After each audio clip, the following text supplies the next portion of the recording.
e arrisque mais, porque muitas das vezes a gente fica colocando culpa na situação ou no cenário, mas muitas das vezes é uma desculpa pra gente não meter o louco, pra gente não tomar a decisão de ir pra frente. E parando pra pensar, isso pode ser verdade, mano.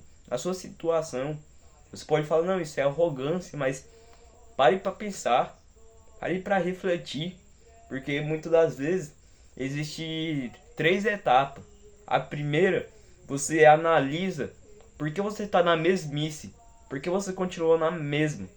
E a segunda é ver como você pode corrigir isso. Como você pode corrigir isso. E a terceira é você corrigir isso. Ou seja, às vezes a gente pensa, não, mas por que nada muda? Mas por que você não avança? Por que você não se arrisca mais? Ah, mas eu não sinto que é isso. Acho que isso não é pra mim. Eu não sinto. Eu ainda não senti, eu não ouvi, eu não senti a direção de Deus. Estar pronto não é um sentimento, mas sim uma decisão. Tá entendendo? Que é uma decisão que você pode tomar. Ah, mas isso não é fé. Irmão, sabe o que é fé? Que é a certeza daquilo que a gente não consegue ver. Um exemplo é Davi. Na hora de ele avançar, ele avançou. E ele falou: o meu Deus está comigo. O meu Deus está comigo. Ele não esperou um sentimento. Ele, se fosse para ele sentir, naquele momento, um sentimento, ele ia sentir medo. Ele ia sentir a mesmice que todo mundo estava sentindo. O medo, a falta de coragem, o medo de não agir, esperando talvez algo acontecer. E todos eles diziam que adoravam e creram no mesmo Deus. Mas aí Davi mostrou que Deus é o Deus da fé, irmão. Avance. Tá entendendo? Ele avançou. E eles diziam que adoravam o mesmo Deus. Eu quero que você pegue essa diferença. Que ali era sobre avançar. Talvez Deus poderia ter enviado um trovão em cima de Golias. Ele poderia. Deus poderia derrotar Golias de tanta forma. Mas talvez é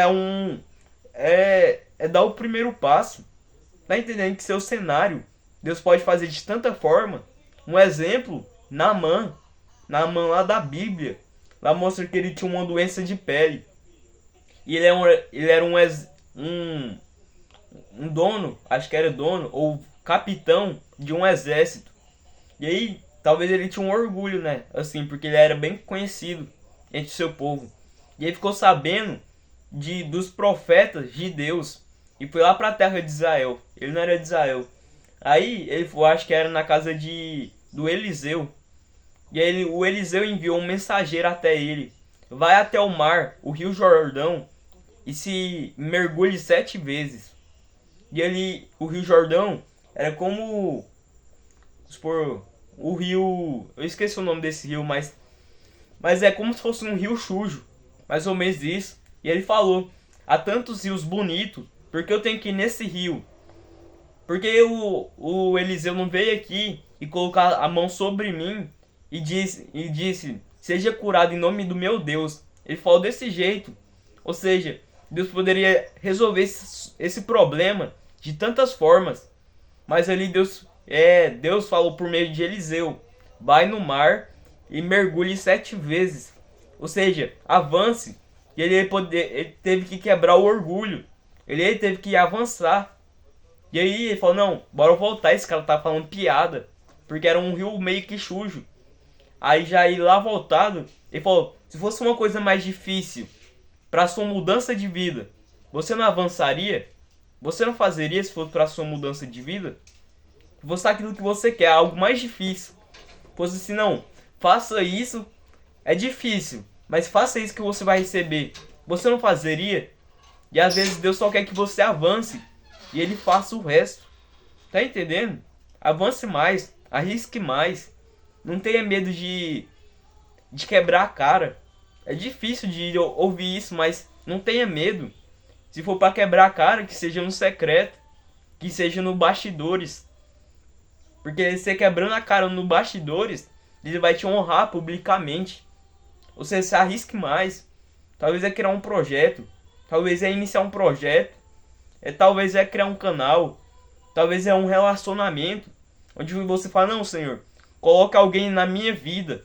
Mas você já parou para pensar que existe mais de bilhões de pessoas na Terra, você pede de Deus para colocar alguém na sua vida. É porque você não está preparado. É porque você não avança. Talvez eles coloquem tantas pessoas boas, mas você não avança.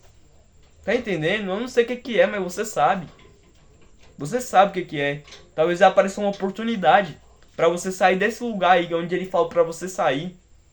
Talvez é uma casa. Talvez é um aluguel barato. Um apartamento, eu não sei o que é. Mas você tá com medo de largar esse pouco que você tem. Você tá com medo de largar o pouco. Que talvez é o conforto. O pouco que você tem é o pouco, irmão. Você tá com medo de soltar esse pouco. Essa zona de conforto. Para viver o milagre. Para viver a promessa. Para ver o extraordinário. Ah, mas se eu alugar essa casa. Eu já tenho minha casa aqui. Mas Deus tá pegando seu pé faz tempo e você não avança. Talvez não. Isso é egoísmo. E daí, não, irmão. Ele tá te dizendo, avance. Avance. Porque eu te darei alegria. Porque eu te sustentarei. Mas tenha consistência. E não tenha medo. Não desanime. E não ande preocupado com nada. É com nada, irmão. Na Bíblia fala dessa forma. Não andes ansioso por nada. Por nada. Aqui ele fala, mas em tudo. Por súplicas e oração. Ou seja, nada. Nada, irmão. Porque Deus habita. Ele habita dentro de você. Ou seja, ele é dentro de você. Tá entendendo? Não ande ansioso por coisa alguma. Ah, mas a conta tá chegando. Não ande ansioso por nada. Deus sabe dos seus problemas. Mas já parou pra pensar que talvez há uma conta daqui a 10 dias. Já parou pra pensar que ele quer que você haja no hoje, para que no futuro, daqui a 10 dias, você possa pagar essa conta? Exemplo, talvez você pode ficar aí, sendo injusto com você mesmo, falando, eu não consigo, eu acho que eu não tenho capacidade, ou sei lá, ficando tão amargurado. Mas se você nessa amargura deixasse de lado e fazesse o que tinha feito, precisa ser feito, talvez é iniciar um negócio simples. E aí, daqui a 10 dias você pode pagar essa conta. É só um exemplo, mas percebe. Você precisa se arriscar mais. E esse foi o vídeo, irmão. E às vezes não é sobre colocar pessoas, porque se for para colocar pessoas, Deus vai colocar. Porque Ele entrega os ingredientes. Ele entrega o material. Ele envia pessoas para te ajudar. Mas quem precisa construir essa obra, no início é sujo. Você precisa colocar a mão na obra. Mas quem precisa construir é você. Ele confiou em você essa promessa. Mas ele confia nele para cumprir essa promessa. Para terminar a boa obra. E no final é bonita a obra. E esse foi o vídeo, irmão. Se for com você, se inscreva no canal e curte esse vídeo. E que Deus te abençoe.